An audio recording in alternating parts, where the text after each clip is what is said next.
Hello friends, मैं teacher Sangeeta Singh और आज आप लोगों को मैं समझाने वाली हूँ कक्षा 10वीं विषय हिंदी का पहला पाठ चंद्रग्रहण से लौटती बेर, जिनकी कवि कौन है? केदारनाथ अग्रवाल है। उनकी रचना का व्याख्या आज मैं आप लोगों को समझाने वाली हूँ। तो सबसे पहले हम क्या कर लेते हैं, प्रस्तुत पद्यांश को पढ़ लेते हैं, उसके बाद हम क्या करेंगे, इसका व्याख्या बनाएंगे। तो सबसे पहले इसका देख आया चंद्रग्रहण, देखता हूँ दृश्य अब मैं, मेड़ पर इस खेत की बैठा अकेला, एक बीते के बराबर, यह हरा ठिगना चना, बांधे मुरैठा शीश पर, छोटे गुलाबी फूल का सजकर खड़ा है, पास ही मिलकर उगी है, बीच में अलसी हठीली, देह की पतली कमर की है लचीली, नीले फूले फूल को सिर पर चढ़ाकर, कह रही है जो छुए यह, दो हृदय का दान उसको। प्रस्तुत पद्यांश में सबसे पहले हम ये जान लेते हैं कि इस पद्यांश में कहाँ पे कठिन शब्द है। हमको व्याख्या तैयार करने से पहले इसको देख लेना चाहिए। तो हम देखते हैं यहाँ पे हमको कुछ कठिन शब्द दिखाई दे रहे हैं, उनको मैं देख लेती हूँ। जैसे सबसे पहले दिखाई दे रहा है ठिगना। ठिगना का पर्यायवाची होता है कम ऊंचाई का, कम ऊंचाई का। दूसरा कठिन शब्द दिखाई दे रहा है मुरैठा। तो मुरैठा का पर्यायवाची होता है पगड़ी। और हम देख लेते हैं और कौन सा कठिन शब्द लग रहा है, देह। देह का पर्यायवाची शरीर। हठीली। हठीली का पर्यायवाची जिद्दी।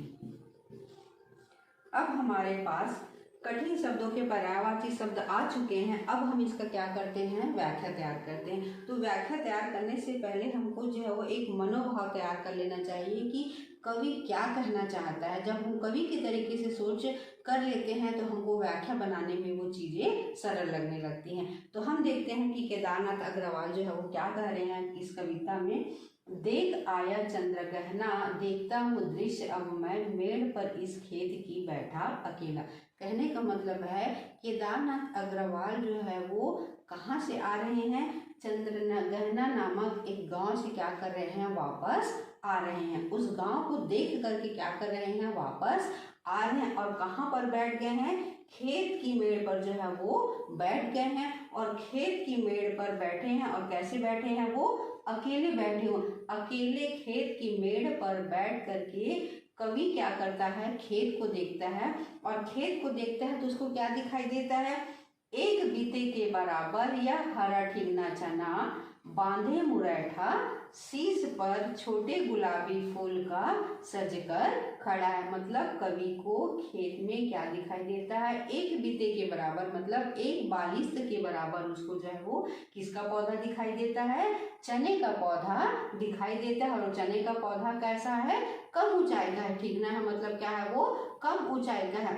बांधे मुरैठा शीश पर, छोटे गुलाबी फूल का। हम सब कोई जानते हैं कि चना का पौधा का फूल कैसा होता है, गुलाबी रंग का होता है। तो कवि यहाँ पे कल्पना कर रहा है कि चना क्या कर रहा है, जो चना का जो फूल है वो पगड़ी के समान है, जिसको जो है वो सिर पे धारण करके सज करके क्या है वो खड़ा हुआ है। और आगे देखते हैं, पास ही मिलकर उगी है, बीच में अलसी हठेली।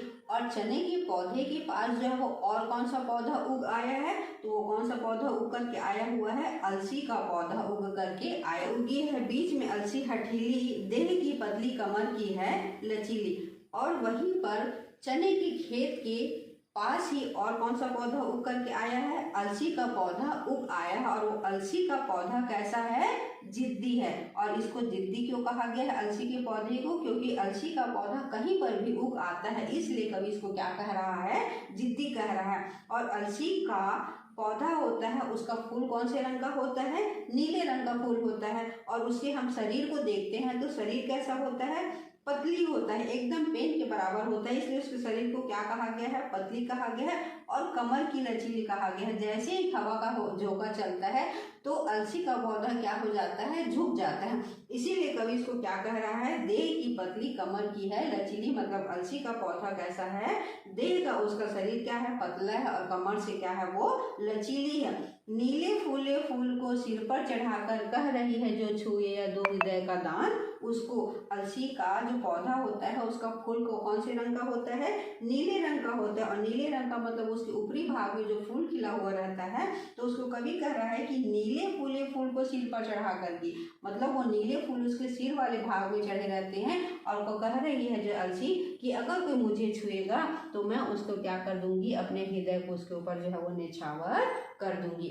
मैं फिर से इसको एक बार बता देती हूँ कि कवि क्या कर रहे हैं, चंद्रगहना नामक गांव से लौट रहे हैं। जब चंद्रगहना नामक गांव से लौट जाते हैं तो खेत के मेड़ में क्या हो जाते हैं, वो बैठ जाते हैं। जब खेत के मेड़ पे बैठे रहते हैं, अकेले बैठे रहते हैं और खेत को देखते हैं तो उनको एक छोटा सा पौधा दिखाई देता है जो कि कम ऊंचाई का है। वो कौन सा पौधा है, चने का पौधा है। और उसमें चने के पौधे में कौन से रंग के फूल खिले हुए हैं, गुलाबी रंग के फूल खिले हुए हैं, जिनको देख करके कवि ऐसी कल्पना करता है मानो वो चने का पौधा क्या है, गुलाबी रंग की पगड़ी पहन करके सज धज करके क्या हुआ है, वो खड़ा हुआ है।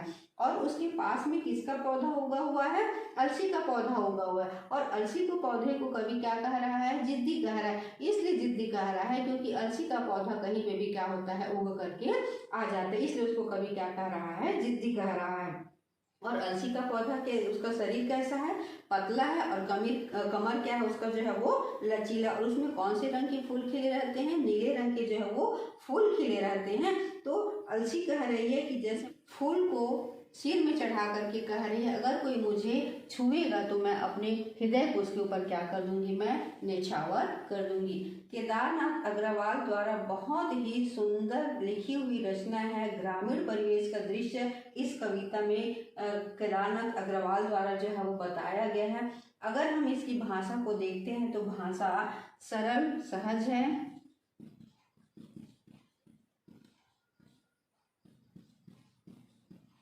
सरल है, सहज है। अब हम इसमें देखते हैं कैसी कविता, छंद क्या है इसमें, तो छंद में देखते हैं तो ये छंद जो है वो मुक्तक छंद की कविता है, मुक्तक छंद की कविता है यहाँ पर। और हम इसमें देखते हैं, इसमें अलंकार को देखते हैं।